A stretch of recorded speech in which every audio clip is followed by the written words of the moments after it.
Rancangan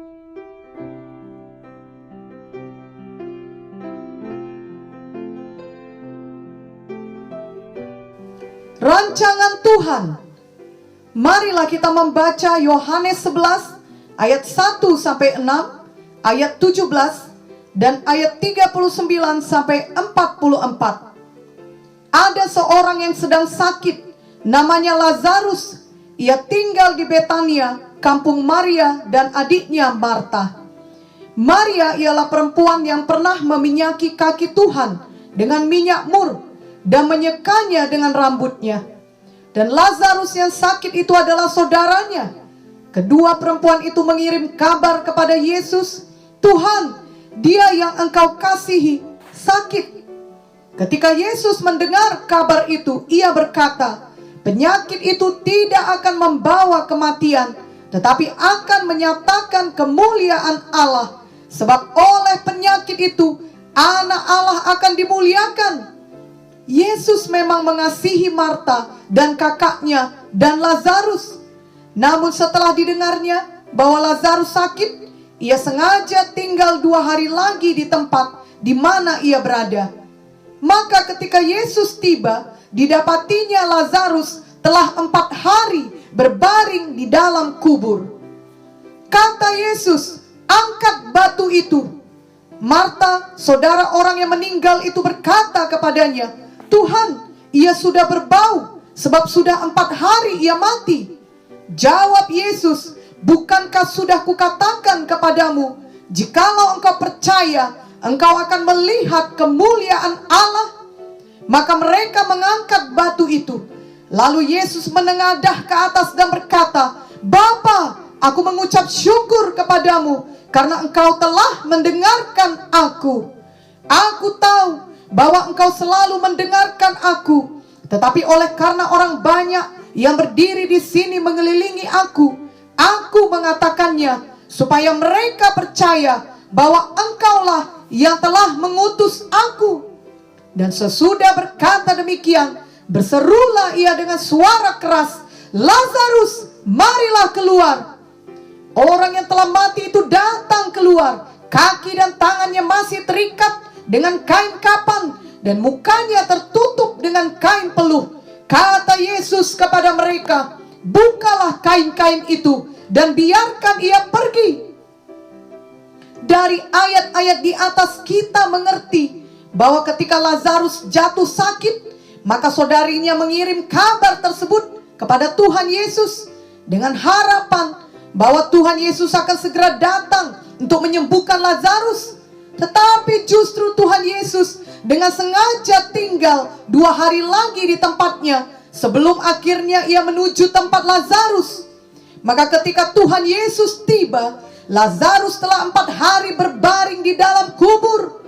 Marta dan Maria sangat sedih dan berkata bahwa sekiranya Tuhan Yesus ada di situ, maka ia tentunya tidak akan mati. Betapa sedih hati mereka dan betapa mereka merasa kecewa, karena sepertinya tidak ada harapan lagi. Namun apa yang tidak diketahui Marta dan Maria adalah, walau kelihatannya tidak ada lagi pengharapan sebab Lazarus sudah mati, namun karena kuasa Tuhan Yesus yang tidak terbatas, ia dapat membangkitkan Lazarus yang sudah mati tersebut. Mungkin saat ini ada kita yang merasa seperti Marta dan Maria. Kita sepertinya merasa tidak ada harapan lagi.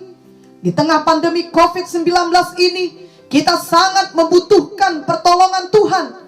Tetapi walaupun kita sudah berdoa, kelihatannya pertolongan dari Tuhan tidak juga kunjung datang. Dan akhirnya keadaan kita terus bertambah buruk. Seperti Marta dan Maria, mereka melihat justru Lazarus bertambah sakit, dan akhirnya Lazarus meninggal dunia. Mereka merasa Tuhan Yesus datang terlalu lama.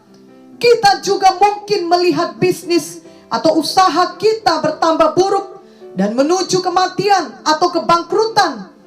Atau kita melihat kesehatan kita bertambah buruk sehingga sepertinya tidak ada harapan lagi. Kiranya kisah dalam Yohanes 11 ini mengingatkan kita bahwa kita selalu dapat berharap kepada Tuhan Yesus. Walaupun kelihatannya tidak ada lagi jalan keluar dari masalah yang kita hadapi, Tuhan Yesus dapat membuka jalan di mana tidak ada jalan, dan juga tidak ada yang mustahil bagi Tuhan Yesus.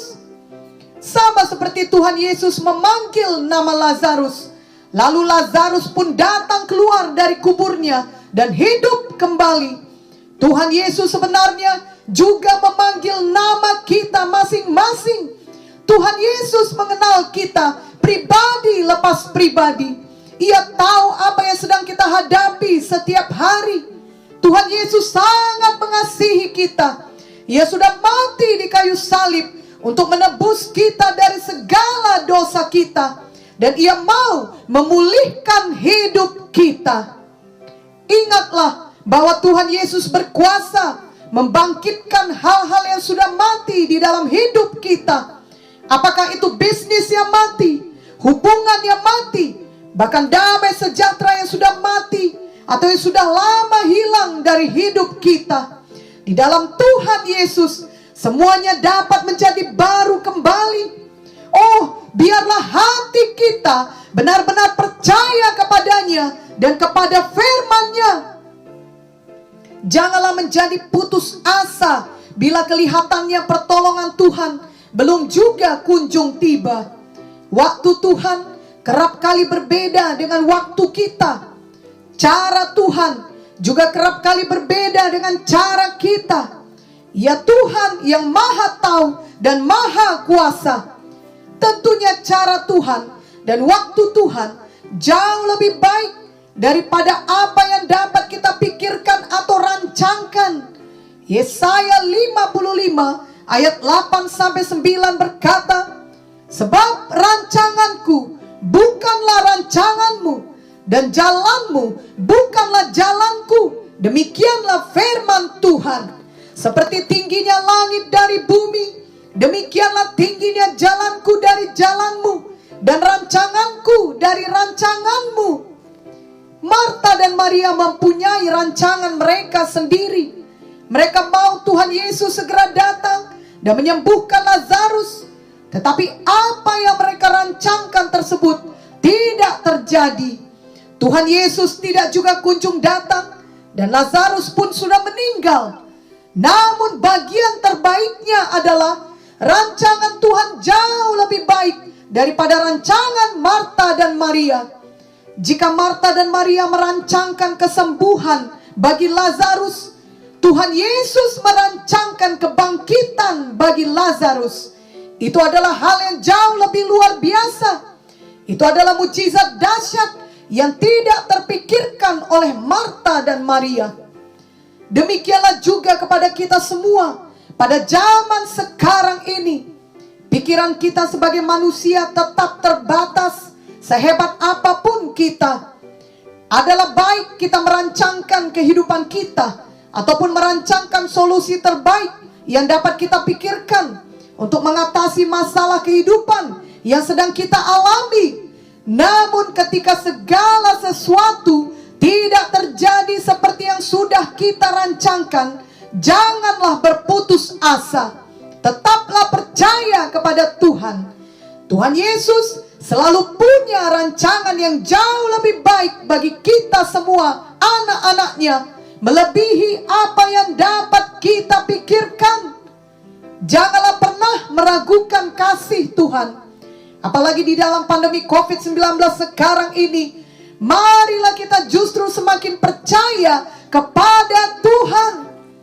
Ingatlah Yeremia 29 ayat 11 yang berkata, sebab aku ini mengetahui rancangan-rancangan apa yang ada padaku mengenai kamu. Demikianlah firman Tuhan, yaitu rancangan damai sejahtera dan bukan rancangan kecelakaan, untuk memberikan kepadamu hari depan yang penuh harapan.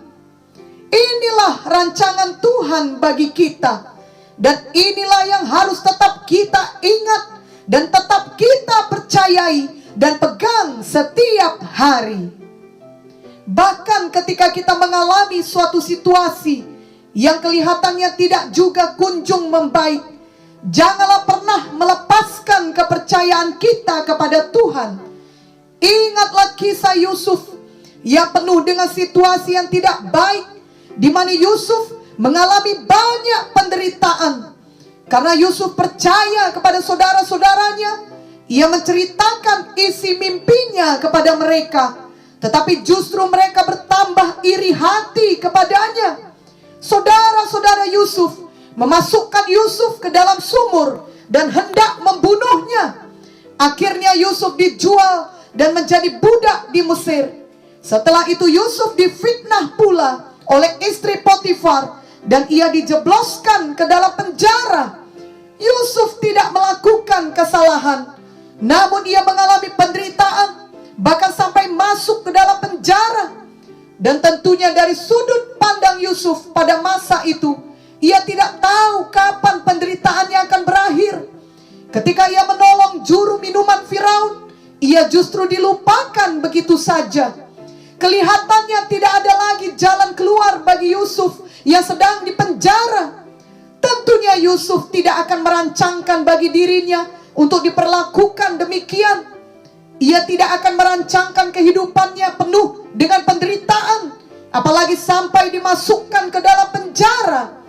Tetapi rancangan Tuhan bagi Yusuf jauh lebih indah dari semua penderitaan yang ia alami. Tidak satu pun dari penderitaan Yusuf yang sia-sia. Di balik semua penderitaannya itu, ada tujuan Tuhan yang indah. Tuhan memilih Yusuf untuk menjadi penyelamat bagi banyak orang dari bahaya kelaparan yang akan melanda dunia pada saat itu, khususnya untuk menyelamatkan keluarganya yang merupakan cikal bakal umat Israel. Tuhan turut bekerja dalam semua penderitaan yang terjadi dalam hidup Yusuf, yang mendatangkan kebaikan kepada Yusuf, sebab semuanya itu membentuk karakter Yusuf dan membuktikan integritasnya, yang memampukannya untuk menjadi pemimpin yang baik, bahkan menjadi penyelamat di tengah masa kelaparan. Betapa ajaibnya rancangan Tuhan. Benarlah bahwa segala sesuatu mendatangkan kebaikan bagi kita, dan tidak ada rancangan Tuhan yang dapat digagalkan oleh manusia atau oleh hal apapun juga. Roma 8 ayat 28 berkata, kita tahu sekarang bahwa Allah turut bekerja dalam segala sesuatu untuk mendatangkan kebaikan bagi mereka yang mengasihi Dia, yaitu bagi mereka yang terpanggil sesuai dengan rencana Allah.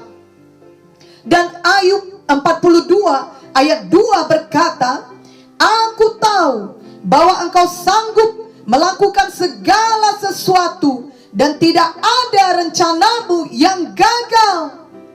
Jadi mari kita percaya penuh pada rancangan Tuhan.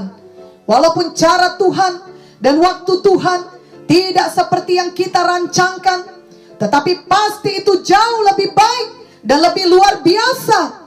Ingatlah kisah Tuhan membangkitkan Lazarus, yang merupakan mujizat yang jauh lebih luar biasa daripada yang dirancangkan oleh Marta dan Maria. Mari kita semua tidak pernah goyah akan rancangan Tuhan bagi hidup kita, untuk mendatangkan masa depan yang penuh harapan bagi kita. Walau kita mungkin mengalami banyak penderitaan seperti Yusuf, ataupun kita menghadapi banyak masalah di tengah pandemi COVID-19 ini, tetaplah ingat rancangan Tuhan bagi kita adalah rancangan damai sejahtera. Ada tujuan Tuhan yang dahsyat di balik semua hal yang tidak dapat kita mengerti di saat kita sedang mengalaminya.